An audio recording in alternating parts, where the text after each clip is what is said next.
ಯಾವ್ದಾದ್ರು ಕತೆ ಹೇಳಿ ತೇಜು? ಅಮ್ಮ. ಯಾರ ಜೊತೆ ಮಾತಾಡ್ತಾ ಇದೀಯಾ? ಕುಡಿಲಿ. ತೇಜು, ಮಲಗ್ದೆ ಏನ್ ಮಾಡ್ತಾ ಇದೀಯಾ? ಹೀಗೆಲ್ಲ ಯಾಕೆ ತೊಂದರೆ ಕೊಡ್ತಾ ಇದೀಯ ನೀನು?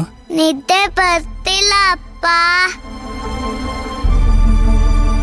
ನಿನಗೆ ಹಾಡು ಹೇಳಕ್ಕೂ ಬರಲ್ಲ, ಕತೆ ಹೇಳಕ್ಕೂ ಬರಲ್ಲ.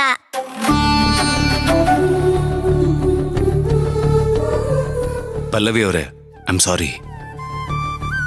ನನಗೆ ಗೊತ್ತಿಲ್ಲದೆ ಫೋನ್ ತಗೊಂಡ್ಬಿಟ್ಟಿದ್ದಾನೆ. ನೀವು ಮಲಗಿದ್ರಿ ಅನ್ಸುತ್ತೆ. I am really sorry.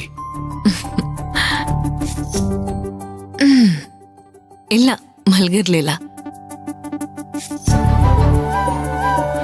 ಹೋಗಿ ಮಲ್ಕೋ ತೇಜು. ಪ್ರಜ್ಞಾ ಅವ್ರ ಅಸಲಿ ಡೈರಿ ಸಿಕ್ಕಿದ್ಮೇಲೆ ಕುತೂಹಲ ಹೆಚ್ಚಾಗಿದೆ. ಅವ್ರ ಕೇಸ್ ಫೈಲ್ ಸ್ಟಡಿ ಮಾಡ್ತಾ ಕೂತಿದ್ದೆ. ಈ ಕೇಸ್ ವಿಷಯದಲ್ಲಿ ಏನೋ ಒಂದ್ ಗೊಂದಲ, ಹೆವಿ ಕನ್ಫ್ಯೂಷನ್. ಏನ್ ಕನ್ಫ್ಯೂಷನ್? ಅಸಲಿ ನಕಲಿ ಮಧ್ಯೆ ಸಿಕ್ಕಾಕೊಂಡಿದ್ದೀನಿ ವಿಕ್ರಾಂತ್.